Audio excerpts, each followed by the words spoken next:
Dīvaina situācija ar to jauno koalīciju veidojās. No vienas puses progresīvie, kas teica, ka ar Vienotību un ZZS viņiem tā kā strādāt negribās, jo tur nekas nesanāk, bet, ja pievieno klāt ideoloģiski pretējo apvienoto sarakstu un pilnīgi pretējo Nacionālo apvienību, tad tas darbs sanāks.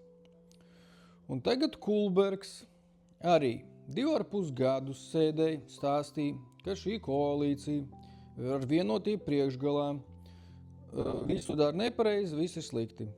Tagad izrādās, ka pie šīs pašas koalīcijas, ja mēs pieliksim apvienoto sarakstu, uzreiz tas darbs mainīsies un viss ies uz labo pusi. Man kaut kā sāk izskatīties, ka pa valsti te domā retais, galvenais ir amatu dabūt un līdz oktobrim šajā amatā sēdēt.